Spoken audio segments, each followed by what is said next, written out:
আমাদের ঘরে কি মা বোন নাই? আমরা কি আমাদের মা বোনদের সম্মান দিতে পারি না? যদি আমাদের পরিবারের মা বোনদেরকে আমরা সম্মান দিতে পারি, ইনশাআল্লাহ আমরা রাষ্ট্রের মা বোনদেরকেও সম্মান দেব। এবং আমাদের হাতে না আসলে আমরা মৌখিক বয়ানে এটা বুঝাইতে পারবো না।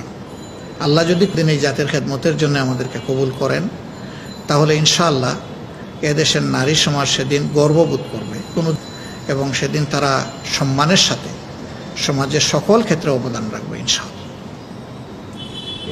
রসুল করিম সাল্লাল্লাহু আলাইহি সাল্লামের সাথে মহিলারা যুদ্ধ করে নাই? রাষ্ট্র পরিচালনায় মহিলাদের পরামর্শ আল্লাহ রসুল নেন নাই? সবই তো নিয়েছে। তা আমরা কি তার বাইরে যাব? এক্ষেত্রে আমাদের স্বাভাবিক কার্যক্রম সকল ক্ষেত্রে অব্যাহত ছিল, সকল পরিস্থিতিতে আমরা বন্ধ করি নাই কখনো। এটা আমাদের চলবে ইনশাআল্লাহ। কিন্তু আমরা বিশেষ গুরুত্ব দিচ্ছি আইন শৃঙ্খলা পরিস্থিতিতে আমাদের যেন ইতিবাচক অবদান সকল ক্ষেত্রে থাকে।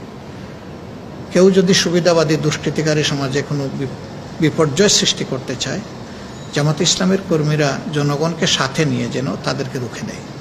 এটা আমাদের 1 নম্বর মেসেজ। আমাদের 2 নম্বর মেসেজ হচ্ছে যে সংখ্যাগুরু সংখ্যালঘু বলে একটা কথা সমাজে চালু আছে, যেটা জামাত ইসলাম মানে না।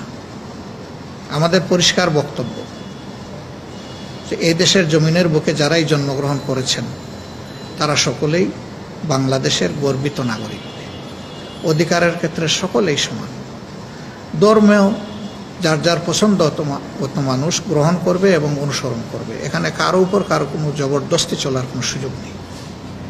কিন্তু সব সময়ই এই ব্যাপারে একটা ভয়, ভীতি, আতঙ্ক ছড়ানো হয়, যার কারণে এই বছর আমরা এই বিপ্লবের সাথে সাথে আমাদের লোকদেরকে মন্দিরগুলা এবং অন্যান্য ধর্মীয় প্রতিষ্ঠানগুলো পাহারা দেওয়ার দায়িত্ব দিয়েছি। এই পাহারা দিতে গিয়ে এক জায়গায় দুষ্কৃতিকারীদের হাতে আমাদের একটা ছেলের মাথাও ফেটে যায়। আসছিল, রুখে দিছে, খেপে গিয়ে মাথা ফাটাইয়ে দিছে। তার মাথাতে 11টা সেলাই লেগেছে, খুলনার পাইকগাছায়। আরও অনেক জায়গায় আমাদের লোকেরা মারধরের শিকার হয়েছে, কিন্তু চরম ধৈর্য ধারণ করেছে।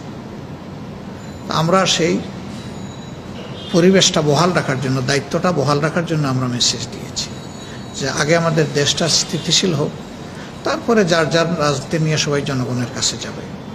আমরাও আল্লাহর মেহেরবানি চাব, জনগণ যাদেরকে গ্রহণ করবে আলহামদুলিল্লাহ। তবে আমি আগেই বলেছি যে বাংলাদেশের কোথাও কেউ বলতে পারবে না যে কারো একটা সুই ধরে আমাদের একজন কর্মী বা সাপোর্টার টান দিয়েছে, বরঞ্চ সেগুলো রক্ষা করার চেষ্টা করেছে।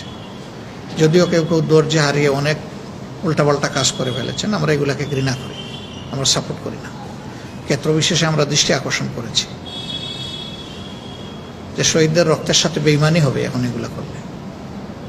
এই যে হাজারের উপরে মানুষ এবং বেশিরভাগ তরুণ তরুণী, যুবক যুবতী, স্কুলের, কলেজের, ইউনিভার্সিটির ছাত্রছাত্রী, মাদ্রাসার ছাত্র, সমান তালে এবার রাজনৈতিক এবং ধর্মীয় সমস্ত সংগঠন তাদের সকল শক্তি নিয়ে আন্দোলন হয়েছে।